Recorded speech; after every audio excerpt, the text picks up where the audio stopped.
என்னங்க, வாங்க போலாம்.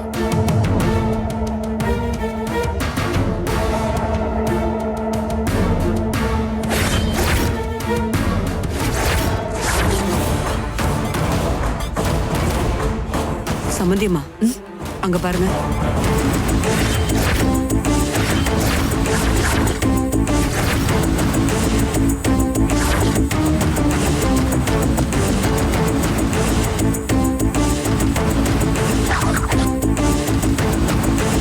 கதிர், காவியாவை டிஸ்சார்ஜ் பண்ணிட்டாங்க போல. என்கிட்ட கூட ஒரு வார்த்தை சொல்லல. சரி வாங்க போலாம். இதெல்லாம் எங்க போய் முடிய போகுது? காணாம போன புள்ளைய கண்டுபிடிச்சிட்டா போல. என் புள்ளையும் திருந்த மாட்டான், அவளும் விட மாட்டா. கதிர், இதுக்கு தான் உங்களை வர வேண்டான்னு சொன்னேன். நீங்க போங்க கதிர். பாருங்க, நீங்க இந்த மாதிரி விலகி நின்னா அவங்க உங்களோட உண்மையான குணத்தை நம்பிடுவாங்களா? நான் ஒன்று சொல்லட்டுமா?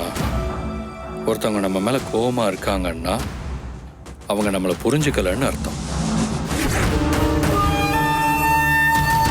இங்க இப்பதான் நடந்துட்டு இருக்கு. உங்களை புரிஞ்சுக்கிற காலம் வரும்.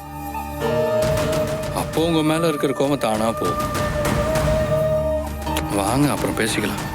இல்ல கதிர், வாங்க.